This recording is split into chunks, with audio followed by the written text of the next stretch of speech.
You are listening to the Apex Hour hosted by Ryan Paul on KSUU Thunder 91.1. This show allows more personal time with our guests, allowing them to give us their stories and opinions.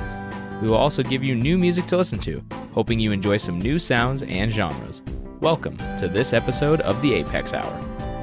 Welcome to the Apex Radio Hour. I'm producer Sophia Javage. I'm joined with Apex Director and Professor of History Ryan Paul and our special guest, Darren Parry. I'm turning it over to you, Ryan. Thank you, Sophie. And we're also joined by our other colleague, Evan Miller, who's running the board. Evan, how are you? Doing great today. Good. We're excited to have you here in Cedar City for the Apex Radio Hour. What I like to do first is in any of these discussions is really kind of a how we get to now question. So maybe, Darren, if you could just tell us a little bit about who you are, where you've come from, and what brings you here.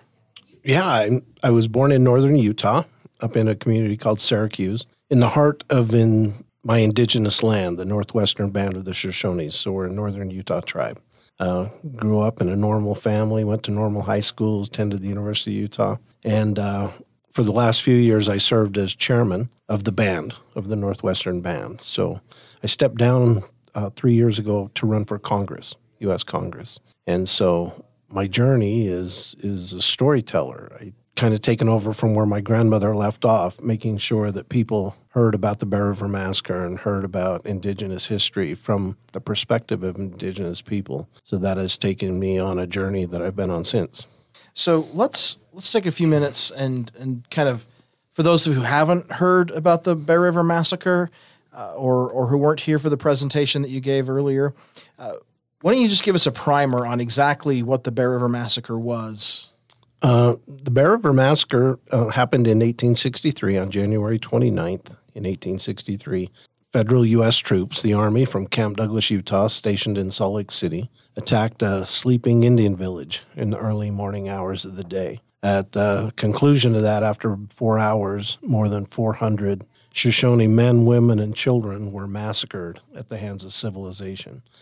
That's kind of what took place and the way history has remembered it. But it's much more than that. You think about history and you think about Utah. Utah history didn't start in 1847. The coming of the Mormon pioneers brought, for the Shoshone people and many other tribes of Utah, brought different cultures and different than anything they'd ever known. And so when Brigham Young and the first pioneers got here, they encountered the first peoples that were here. And they encountered the Shoshone people. Our chief actually went to Salt Lake City and met with Brigham Young on July 31st in 1847, I think to have a conversation about who the stewards of this land was, and it was the tribes. They didn't meet with Brigham Young that day. They met with a guy named Heber C. Kimball. And Heber C. Kimball told the Shoshone people that you do not own the land belongs to our Heavenly Father, and we calculate to plow and plant it. I can imagine our chief going home, and the chief at the time was Sagwitch, and he was my third great-grandfather. But I can imagine him going home wondering, what now? You have two different groups of people living two different lifestyles. Well, as years go by, more and more saints arrived to the valley. Good land was becoming scarce. It was then in 1855 that Brigham Young sent a man named Peter Mon north to colonize the Cache Valley for good. Now, I live in the Cache Valley today. That's what I call home. But that was home to the Shoshone people. That was home base. We were hunters and gatherers, so we weren't there all the time, but we wintered there, and that was always a place that we would come home to. That, if you've been there, it's a beautiful valley, streams and lakes and rivers and willows, and just a beautiful place that's surrounded in a high mountain valley. So everything the Shoshone needed to survive on was in that valley. Well, the pioneers discovered it in 1855. That first year, there were 20. In those early days, the saints called Sagwitch and his people the friendly ones, which means that they'd had encounters with other groups that were not as friendly. But as more and more saints arrived to that beautiful valley and land was now becoming scarce, those same pioneers started to call our people thieves and beggars, which was probably true from their perspective. The irony, though, in that for me is the saints themselves had suffered so much hate and injustice on their trek across this country. It's hard for me to believe that they could be found guilty of doing the same thing to my people. It was then that the Saints from the Cache Valley and those using the California and Oregon trails, immigrants from back east, began writing letters to Salt Lake for someone to come take care of the Indian problem. Not sure what they had in mind when they said come take care of the Indian problem, but a federal judge in Salt Lake issued arrest warrants for the 3 chiefs, Sagwitch, Pocatello, and Bear Hunter. They were given to the commander at Fort Douglas in Salt Lake City, Colonel Patrick Edward Connor. Connor took those 3 arrest warrants and said, I will go north, but I am not going to arrest anyone. I'm going to kill every man, woman, and child that I encounter. And that's what he did.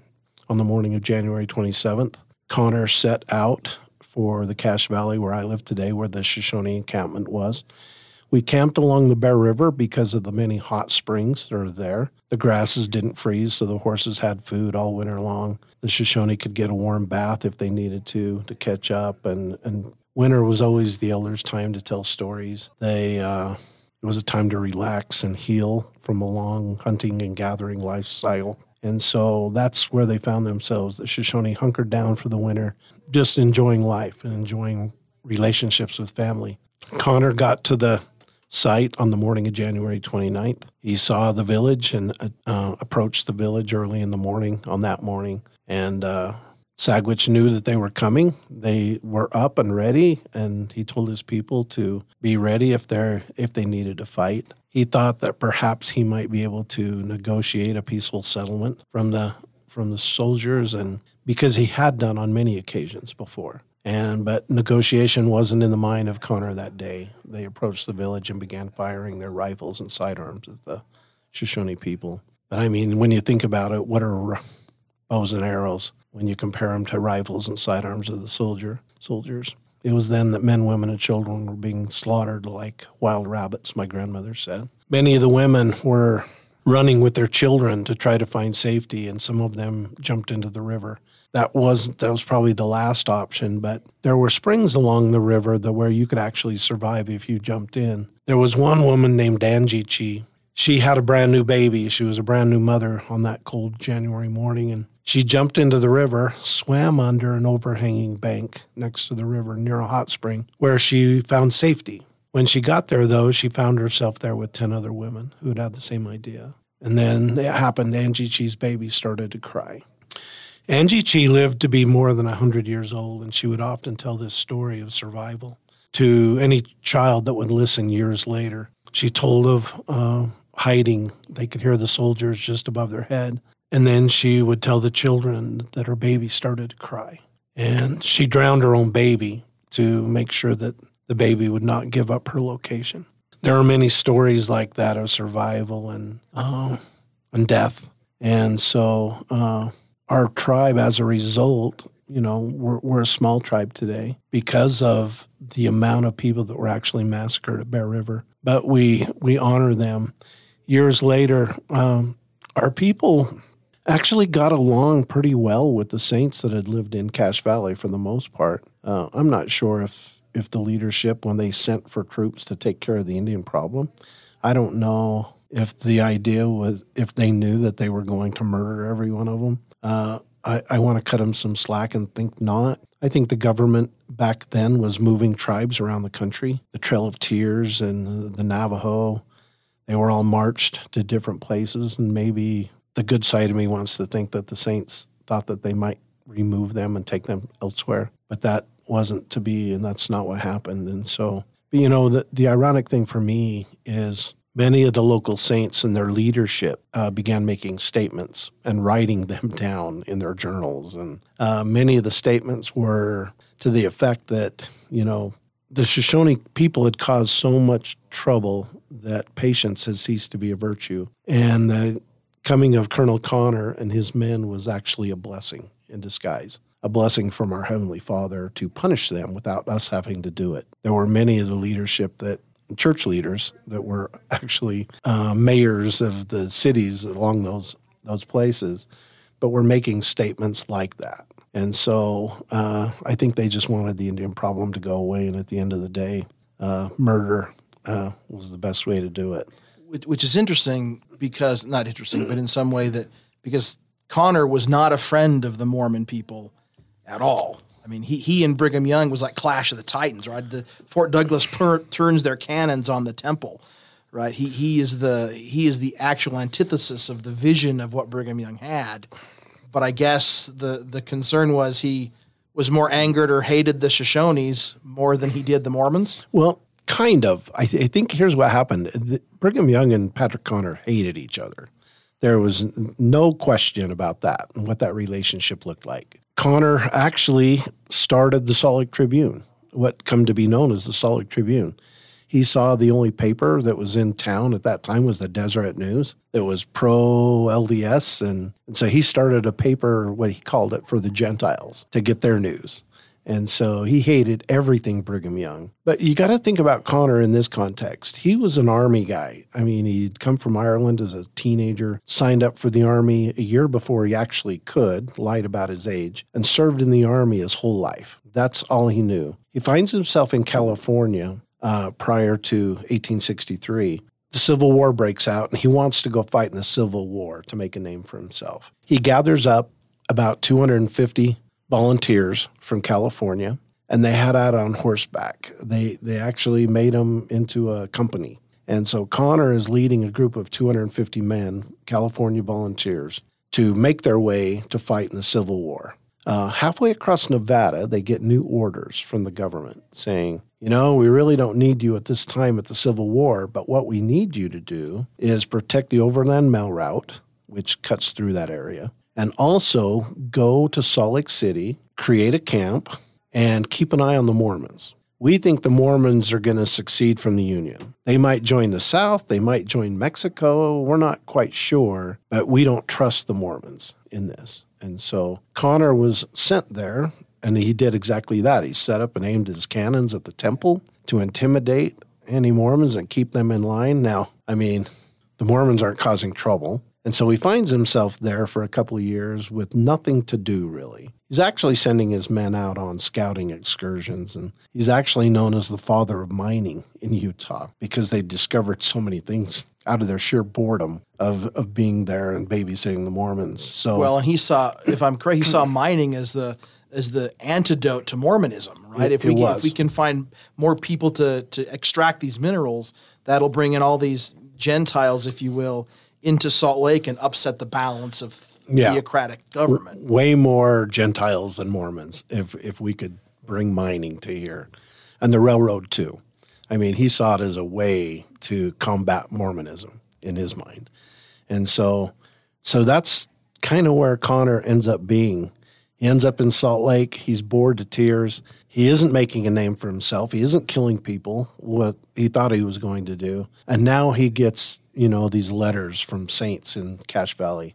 We've got Indian trouble up here. Come take care of the problem. And so for him, it was an easy decision to go north. And the federal judge actually gave him orders to arrest the three chiefs, and he said he wasn't going to do it. He was going to go, but kill everybody he encountered. And he did. Everybody that couldn't get away was massacred. And the reason we think it's more north of 400, the day after the massacre, Brigham Young sent 3 men to find wounded, any survivors, and to count the dead. And all 3 of those saints that lived in the closest community, which was Franklin, the lowest count was 461, and they independently counted all of the bodies. But one of the gentlemen put in his journal that it was brutally hard to count the dead because there were 8 deep in some places and 3 to 5 deep in other places. And then he said this, he said, you could walk on dead bodies for a quarter mile without touching the ground.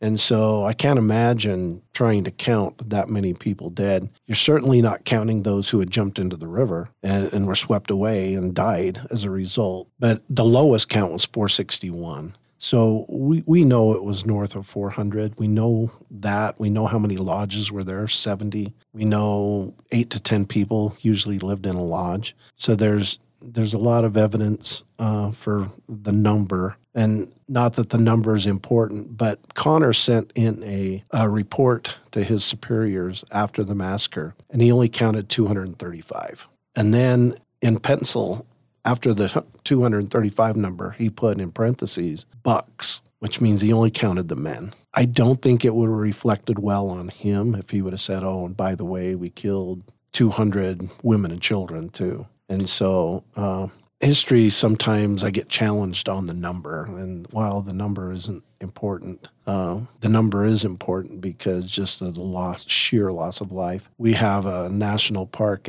in Colorado, and 200 Arapaho and Cheyenne people lost their life in that one the year later. And so to have something like the Bear River Massacre happen and nobody knows about it, and just the vast amount of people who did it. And, I think the only reason I can explain it, the Civil War is going on. The news of the day was always what's going on in the Civil War. It wasn't reported on very much at all. And so just not a lot was written about it.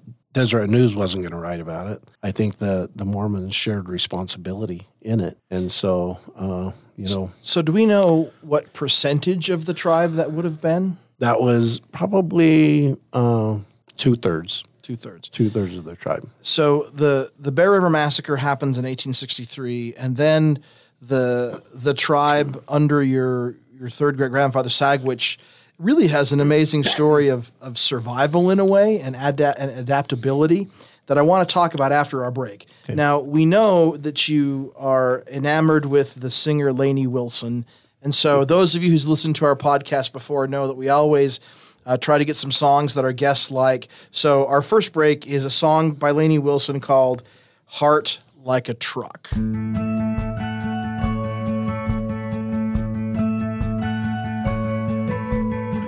I never stay in one place too long. A dirt road singing me a siren song. I gotta find a field. I need to spin my wheels. I got a hankering for 4 wide tires, and I can't help it. It's the way I'm wired. Boy, you get too close. Boy, you need to know. I got a heart like a truck. It's been drugged through the mud, runs on dreams and gasoline, and that old highway holds a key. It's got a left foot down when it's leaving. Lord knows it's taking a hell of a beating. A little bit of love is all that it's needing, but as good as it is tough, I got a heart like a truck. There ain't no breaking when I throw it in drive. Don't always keep it in between the lines. If you're ready for a ride, pedal down, state of mind. Boy, I tell you what, you better buckle up. I got a heart like a truck. It's been drugged through the mud, runs on dreams and gasoline, and that old highway holds a key. It's got a left foot down when it's leaving. Lord knows it's taking a hell of a beating. A little bit of love is all that it's needing, but as good as it is tough, I got a heart like a truck.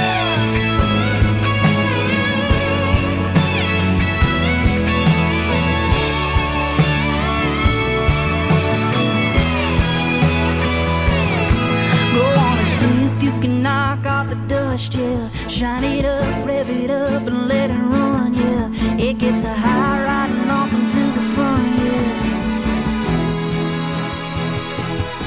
I got a heart like a truck. It's been drugged through the mud, runs on dreams and gasoline, and that old highway holds a key.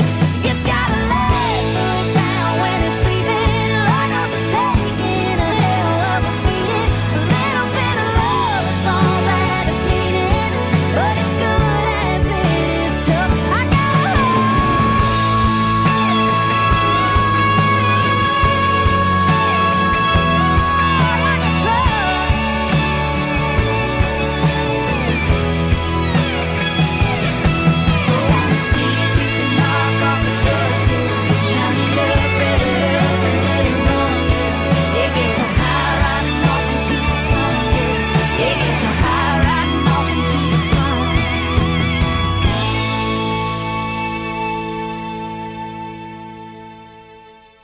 That was Heart Like a Truck by Lainey Wilson. You are listening to the Apex Radio Hour here on KSUU Thunder 91.1.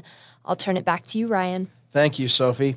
So we left off with this discussion of the Bear River Massacre, and really what happens next is a very unusual story for I think certainly Native Americans in general, but absolutely certainly for one of the tribes in Utah. Can you talk about what happens, how the tribe moves forward?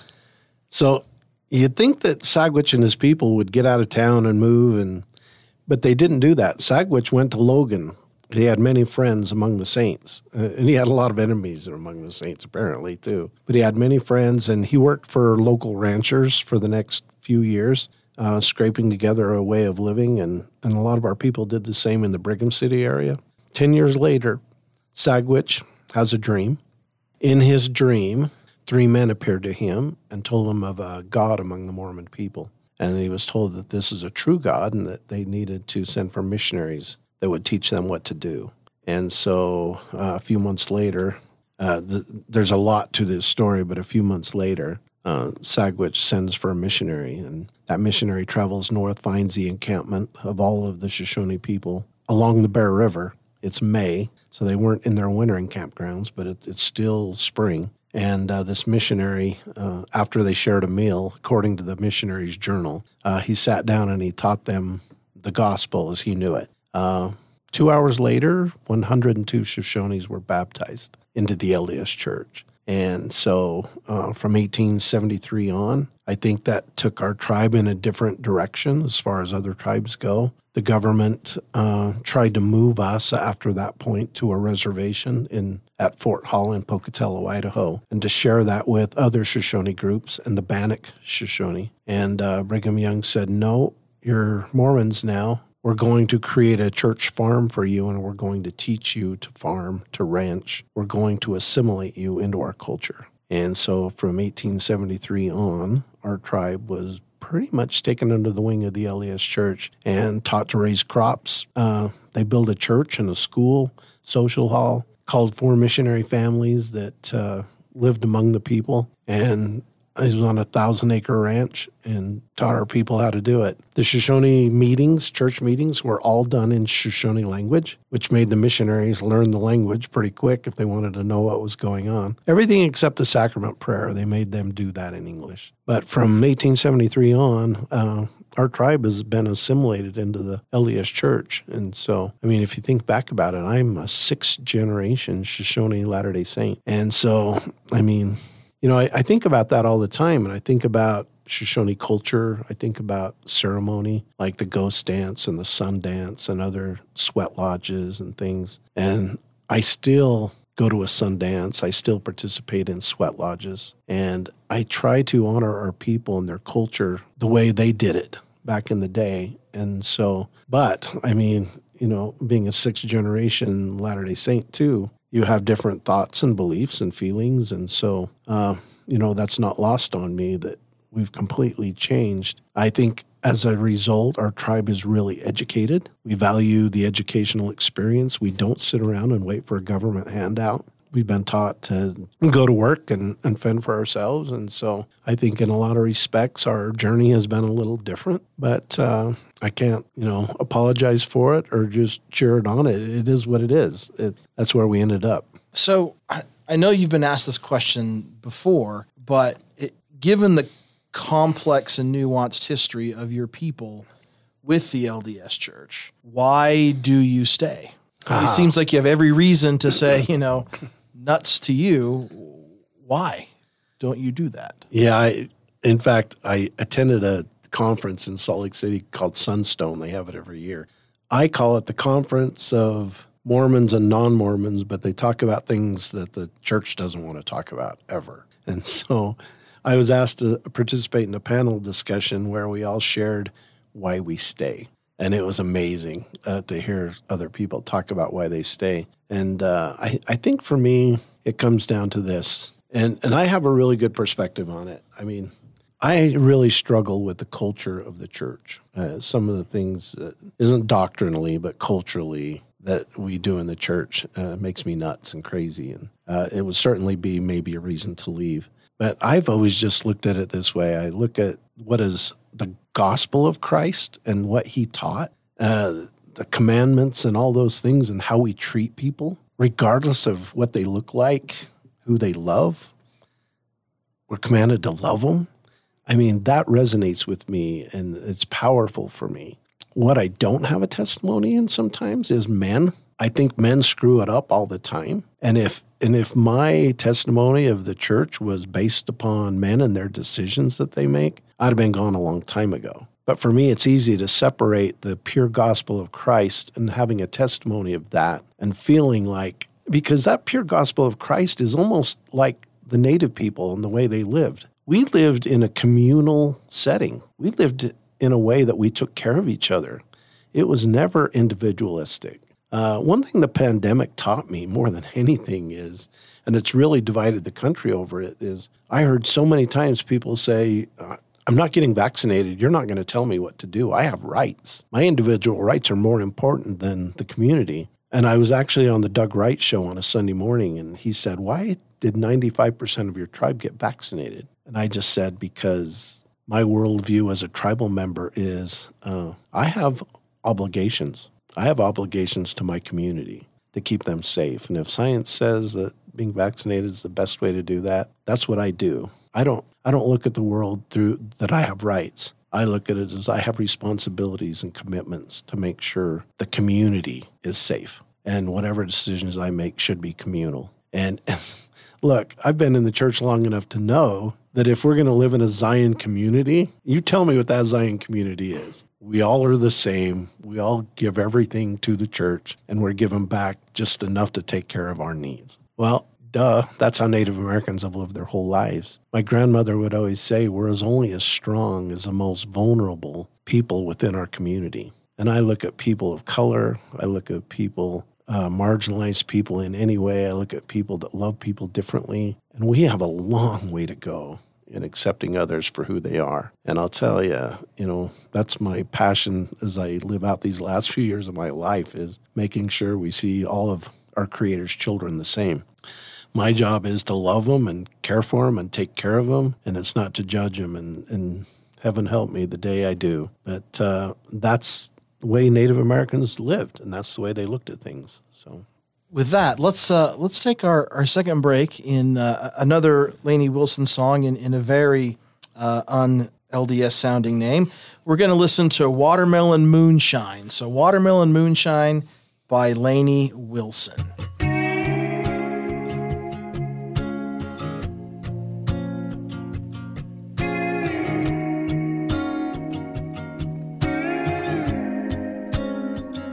It was right after senior year, just before the summer disappeared. We went riding them old farm ruts, hanging out on the gate of his truck. We threw a blanket neath the sunset, being brave as 18 gets. We gave each other more than our hearts, with the help of a mason jar, drinking watermelon moonshine. Cut the barn with a little light, parking back in them kudzu vines. I was his and every bit of that boy was mine. Too young to know what love was, but we were learning on the sweet buzz. There's never nothing like the first time, and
I was his and every bit of that boy was mine. Too young to know what love was, but we were learning on a sweet buzz.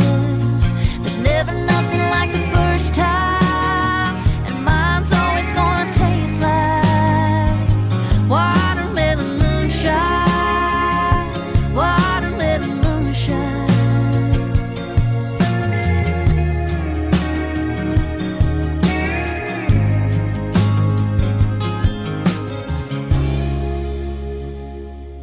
That was Watermelon Moonshine by Lainey Wilson. You are listening to the Apex Radio Hour here on KSUU Thunder 91.1.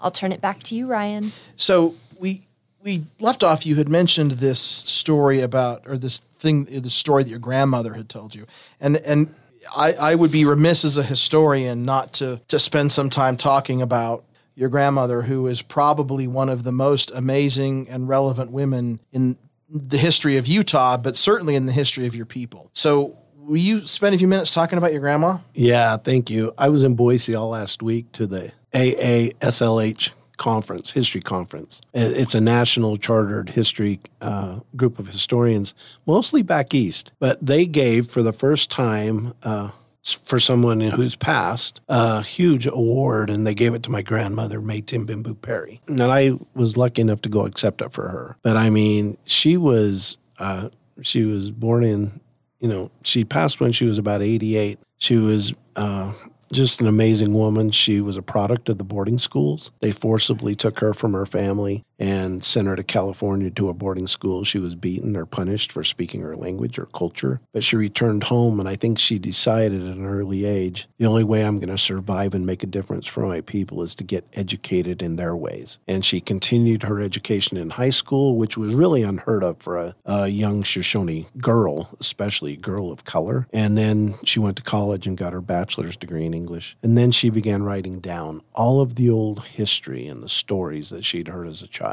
Stories that I had heard from her, how the coyote stole fire, how the bald eagle became bald, stories that teach values and how to be good citizens and good participants in a community. And those are the stories that we grew up hearing, not stories of capitalism, not stories of how to make a buck and get rich at the expense of the land, but values that teach us how to live among each other in harmony and how we treat one another with respect and love. So that's how I grew up, learning from a tribal elder like her. And she was an amazing woman.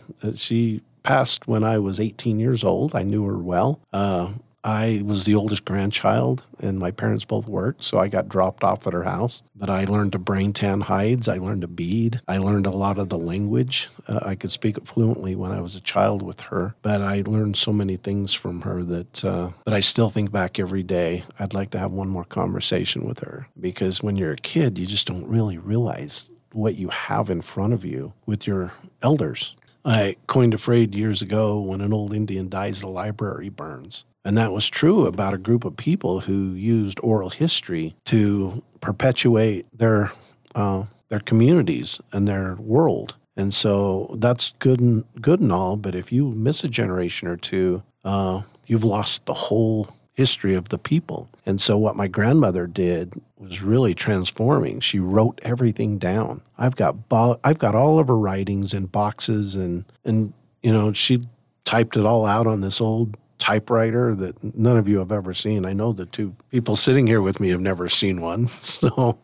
I can't imagine her doing what I can do today. I can speak into my computer and it'll dictate everything I say and then print it out. I mean, if she would have had stuff like that, who knows what she could have produced over her lifetime. But she was an amazing woman. We have NAGPRA, the Native American Graves Reparation Act. She was part of the commission, put on this commission by the President of the United States to come up with that. So she actually got the National Park Service used to call the land where my people were massacred the Battle of Bear River. In 1990, she went to Congress more than 10 times and testified and took evidence. And because of her activism, they changed it to the Bear River Massacre. So she did so many things in her lifetime that really changed the trajectory of our tribe that we could never repay. Will you tell the story about the time the president called her? Oh, so I'm a her house. I have 3 little boys at that time, and we're just visiting, and she's sitting at the kitchen table with a pile of beads in front of her like she always did. And the phone rings, and my grandmother never drove. She never had a license, I don't think. And my grandfather drove her around in their old Oldsmobile. But I'm sitting there at the kitchen table, and she gets a call, and my grandfather hands her the phone, and she said, yeah, I think I could make it down there. She said, Grant, will you take me to Salt Lake real quick? And he said, sure. And so she hangs up, and she doesn't say a word to me. And then she says, well, I've got to go. And I said, you're going to Salt Lake? Why are you going to Salt Lake? And she goes, well, that was President Clinton, and he's in Salt Lake, and he has an extra hour, and he wants me to come to Air Force One out on the tarmac and visit with him for the extra hour that he's here. And I looked at her, and I thought, oh, my gosh. And I don't care who the president is and whether it's your cup of tea political-wise. But I think it's pretty cool if the president calls you and you drop everything you're doing and go have a visit with him. On Air Force One, on the runway. But she had that kind of relationship that I had no idea existed. She'd rubbed elbows with people that I had no idea because she never said anything to anybody about it.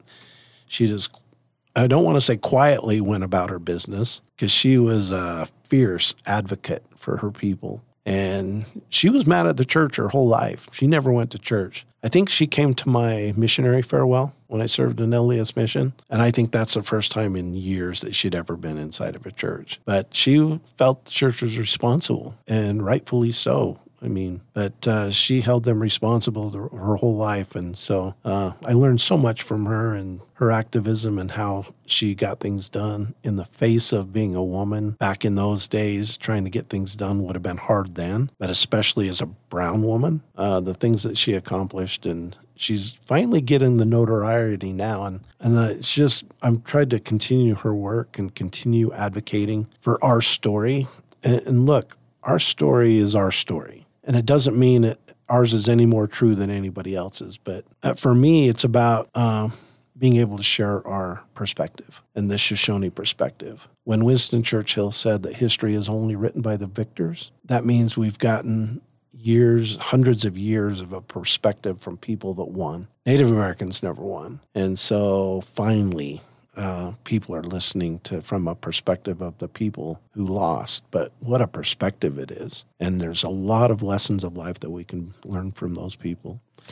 You know, when I think about your grandma, I think of a story that you've told, and it's this, I mean, she rubs elbows with presidents and with celebrities and with church officials and with government officials, but yet she goes out and gives the same reverence she does to every human being to the choke cherries. Yeah. Right? Will you talk about that? Yeah. So I live in Cache Valley today. I live up in I don't live in Logan. I live 15 miles south of Logan. And that's important. It's a little community called Avon. It's not even a town. It's unincorporated.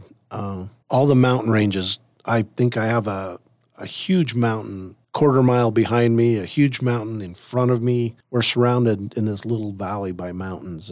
But choke cherries and elderberries and serviceberries grow like crazy down there. And there's a river that runs through it. And so I live in that community, and the choke cherries were just on. They just are ripe at the end of summer. And I harvest choke cherries for the syrup and jam, and we make it all the time. But I remember getting in her car as a young child and going on the longest ride, I thought, of my life. And it was to the Cache Valley where I live today from Clearfield, Utah. Actually, it's like 45 minutes, but I thought it was forever. When we got there, she would pull out a woven willow basket out of the trunk, and it was stained purple. And I knew then, because I'd been on many of those trips, that we were there to harvest choke cherries, something that our people had done for thousands of years, always in the same place at the same time. And she, after we offered a prayer, we offered 3 prayers. I didn't, she did. She'd offer a prayer to the Creator. She'd offer a prayer to Mother Earth. And she'd offer a prayer to the berries themselves. And then she began picking those berries with such care that she wouldn't even harm a leaf on a tree. That's the kind of respect that she showed them, what she calls our non-human kinfolk. Trees, rocks, animals, plants, water. Those are all non-human kinfolk, which tells me kinfolk to me means a deeper relationship. It means we're related. And so when she refers to the environment as our non-human kinfolk, that tells me that that relationship is different. And she wouldn't even harm a leaf on the tree. And she'd pick some and leave some. And I finally asked her, why don't you just clean the whole branch off? And she said, I want to leave something for those who were going to come after me, for those who could not make it to the mountain today. And I want to leave some for those that will come in the future and for the birds, our bird relatives. And so she just taught me a way of looking at things from a little different perspective than most of us look at things. I think that one of the exciting things for me, having gotten to know you over the years, is that you have also continued that legacy, not only in your communicating your culture, but in the idea of indigenous values and how they incorporate into modern society. And two things specifically that have always stuck with me. One is every year on July 24th, you do a social media post, and it's very similar every year. It's not always the same. And that sticks with me. My wife even says, when I mentioned I was talking with you today, and she says, this is my favorite social media post every year. So can you talk about that? I mean, July 24th is, for those who don't know, is the day that in this state we celebrate the arrival of the Mormons into the Salt Lake Valley. It's a state holiday. It's been a state holiday for a long time. Massive parades and family gatherings and all kinds of things. But you have a different take on that. I do, and I don't even call it Pioneer Day. I call it Manifest Destiny Day. And for those of you who don't know that term is, you can do anything in the name of religion and God. God wanted the Mormons to be here in this community, and so whatever happens outside of that is okay, because God wanted it to be okay. If the Shoshones or Utes needed to be exterminated to make sure that this group of people can come out here for their religious reasons, then everything's okay. Well, it's not okay. And so I just look at it as, and I try to be pretty good about it, but I just share a perspective that, it's not okay. And the creator that I worship is not okay with that policy. And I look at it in a way that, tell your story, honor the pioneers. There's nothing wrong with honoring your ancestors that actually did a terrific feat. Coming across the plains in pulling a handcart or pushing a handcart, kudos to you and your ancestors, absolutely. But let's not stop there. Let's tell all of the stories. Let's tell the hard stories. Let's not tell just the stories that make us feel good and bring us joy and happiness, because by you telling your story, your pioneer story, you're not telling the stories of genocide. You're not telling the stories of the black slaves that were brought here by the pioneers. There's many untold stories that are not being told. And so for me, it's just about recognizing everybody. Everybody's perspective is important, and you can't just celebrate one at the expense of others. And so I try to highlight a different aspect of that. What happened this year that really surprised me more than anything else is I was contacted by Deseret Book a month prior to and said, we're going to have a program, a wonderful concert program at This Is the Place Monument on Saturday the 22nd. Would you come down and give a 10-minute talk? All of our speakers are going to be people of color, and we're going to entitle this The Hard Stories That People Have Never Heard Before. And so I was skeptical a little bit because it's a Deseret Book who is owned by the church. But they absolutely knocked it out of the park. The people that they had come and perform, the Bonner family that talked about the black legacy of pioneering, who joined the church. There was hoop dancers. There were other Native American people there that told stories of hardship and perseverance and adaptation. And I was just lucky enough to be part of that program, and it really changed my perspective. Didn't change my perspective on the day, because there are still those who, if I go to church on the Sunday closest to Pioneer Day, I almost have to take a Xanax to survive these pioneer stories I hear from the pulpit. But until we start honoring all of the stories, part of the story and part of the picture is not the whole story. Let's talk about all of it. And in a way that doesn't put any of us on the defense. I mean, when I talk about the massacre and what it did to my people by the pioneers, I do it in a way that try to not be too judgmental, because at the end of the day, we're all in the same canoe now, and it wouldn't do me any good to shoot a hole in the bottom of it. And so my message is always one of, let's talk about hard history. Let's talk about the past, but let's talk about learning from it and what we can do going forward to make this world a better place. Because that should be the story. Speaking of story, before we go to our final break, can you just share with me my favorite story, my favorite Darren Parry story? You know what I'm going to ask. I do. Will you share that story, please? Yeah. So I do a lot of presentations to elementary kids. I did one last year to a bunch of second graders, and I made the huge mistake at the end of asking them if they had any questions. Don't ever ask second graders if they have questions, because a girl in the front row wrinkled up her nose at me, and she asked me how you get to be the chief. Apparently, I didn't look chief enough for her, so I told her this story. I said, when a young Shoshone boy or girl does an act of kindness or service, the chief and the tribe would give that boy or girl one eagle feather. So then I asked the girl, I said, what would happen if that boy or girl kept doing kind things for people? And she said, well, they'd probably get more eagle feathers. And I said, you're right. And I said, well, what if that boy or girl kept doing kind things until they became an adult? What would happen? And she said, well, by then they'd get more eagle feathers. And I said, you're right. And I said, one day when the chief gets ready to die, and the chief is always the chief until they pass away, the chief will call everyone together, and he'll say, I'm about to meet my maker. I need to select a new chief. I want all of you to pull out your eagle feathers and show them to me. And it was the person that had the most eagle feathers who would become the new chief. And so I told this little girl, go be a chief today. Go be a leader in your community. If someone doesn't have somebody to play with at recess, go play with them. Sit by somebody at lunch that's sitting by themselves. If you will be kind and if you will serve your students and the people you know, you'll become a leader in your community. Leadership that's not rooted in power and authority, but in service and kindness and love and wisdom. And I said, that's the kind of leaders this world needs today.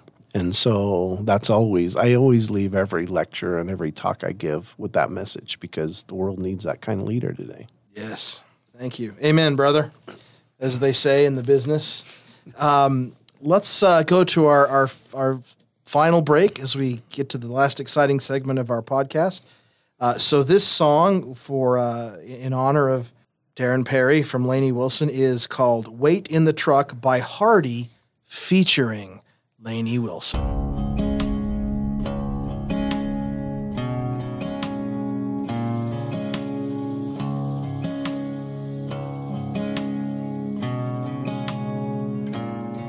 I got turned around in some little town I'd never been to before, working my way through a middle of June midnight thunderstorm. There was something in the headlights that stopped me on a dime. Well, she was scared to death, so I said, climb in, and then she climbed. Oh, yeah. Well, she was bruised and broke from head to toe, with a tear in her bloodstained shirt. She didn't tell the whole truth, but she didn't have to. I knew what had happened to her. I didn't load her down with questions. That girl had been through enough. I just threw it in drive, looked in those eyes, and asked her where he was. I don't know if he's an angel, 'cause angels don't do what he did. He was hell-bent to find a man behind all the whiskey scars I hid. I never thought my day of justice would come from a judge under a seat, but I knew right then I'd never get hit again when he said to me, wait in the truck, just wait in the truck. Well, I knocked and knocked and no one came, so I kicked in his double-wide door. I let the hammer drop before he got to that 12 he was reaching for.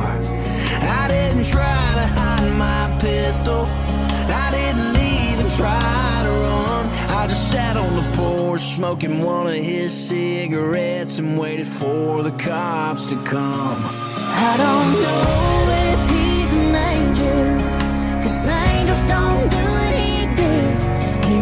hell-bent to find a man behind all the whiskey scars I hid. I never thought my day of justice would come from a judge under a seat, but I knew right then I'd never get hit again when you said to me, Wait in the truck, just wait in the truck. Whoa,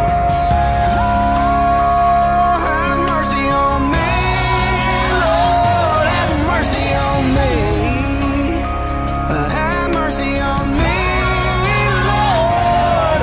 It's been 60 months, and she still comes to see me from time to time. It was worth the price to see a brighter side of the girl I picked up that night. And I might be here forever. It ain't paradise, that's true, but it's a whole hell of a lot better than the place I sent him to. Yeah. have mercy, have mercy, have Wait in the truck, just wait in the truck. mercy, have mercy, have Wait in the truck, just wait in the truck. mercy, have mercy on me. Lord, have mercy on me. Have mercy, have mercy, have mercy on me. Have mercy, have mercy, have Wait in the truck, just wait in the truck. mercy, have mercy, have Wait in the truck, just wait in the truck.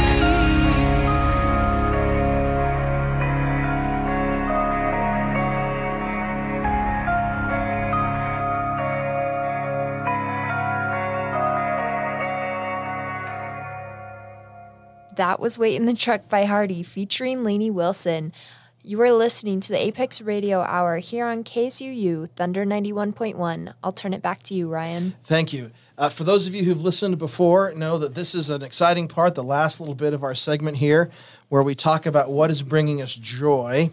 So we always start with our guest. We've added a new function of this. So normally it's what have you watched, read, or listened to. But now we've had lots of gamers, video games, board game players. So now we're also going to add played.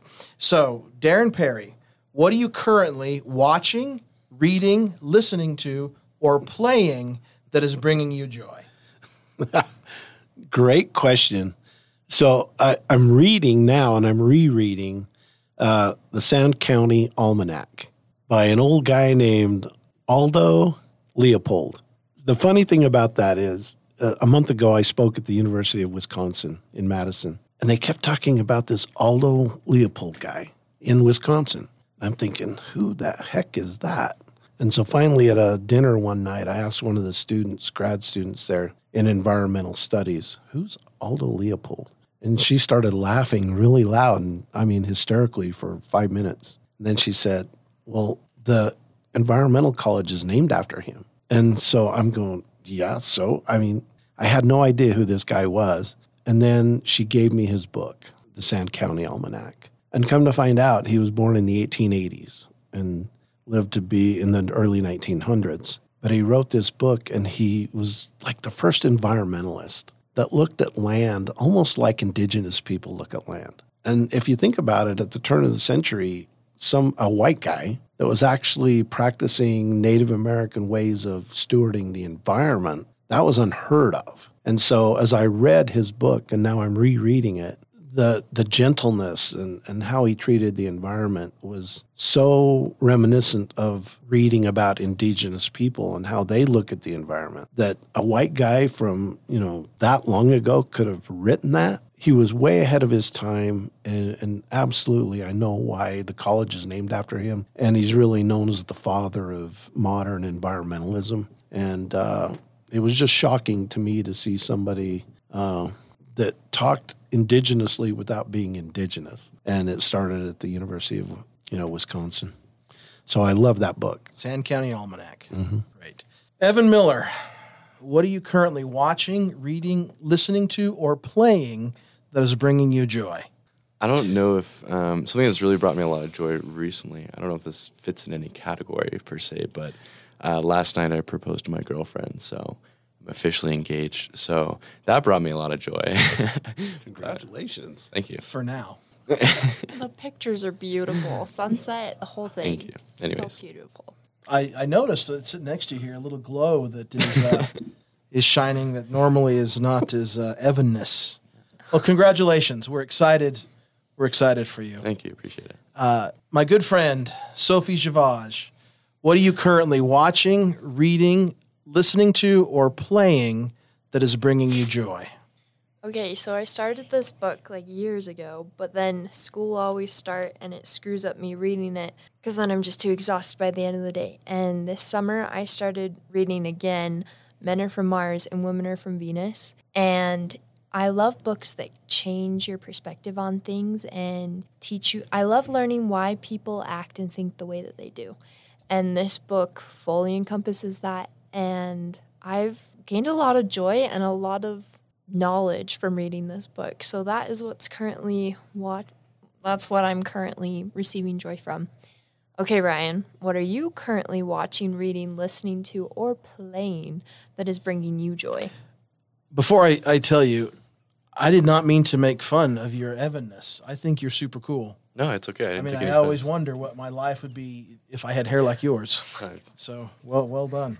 I'll tell you what I am doing. I'm actually playing a game that I have we've had in the box for a long time, and my great friends, the Koenigs, who teach here at SUU, introduced me to it. They had a copy, and so I had mine. We opened it up. I've been playing it with my son. It's a game called Ark Nova, and it's a game about pretty realistically building a zoo and conservation and animals and sponsorships, and it's a pretty heavy table game. I mean, it takes up a lot of space on the table, but when you get into it, it's quite fascinating. It's not like you're competing against someone. You're just trying to finish your zoo before someone ends the game.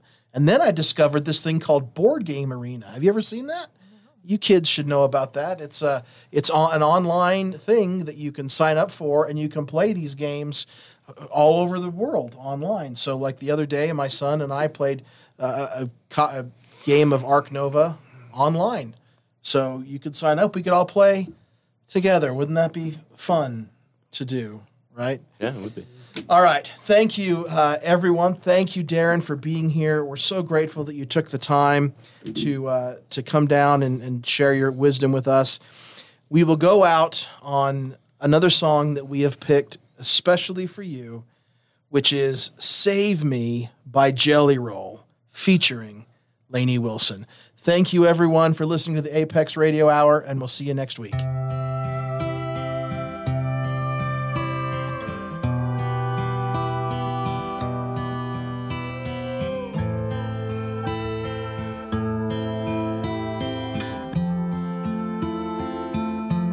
Somebody save me from myself. I spent so long living in hell. They say my lifestyle is bad for my health. It's the only thing that seems to help. All of this drinking and smoking is hopeless, but feel like it's all that I need. Something inside of me's broken. I hold on to anything that sets me free. I'm a lost cause. Baby, don't waste your time on me. I'm so damaged beyond repair. Life has shattered my hopes and my dreams. I'm a lost cause. Baby, don't waste your time on me. I'm so damaged beyond repair. Life has shattered my hopes and my dreams.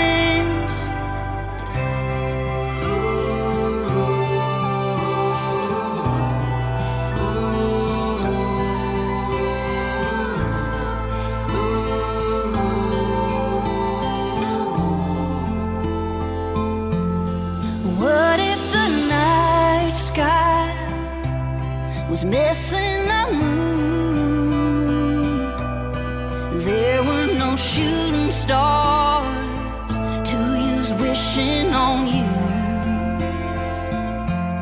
And all of my sorrows, I just wash them down. It's the only peace I've ever found. All of this drinking and smoking is hopeless, but feel like it's all that I need. Something inside of me's broken. I hold on to anything that sets me free. I'm a lost cause. Baby, don't waste your time on me. I'm so damaged beyond repair.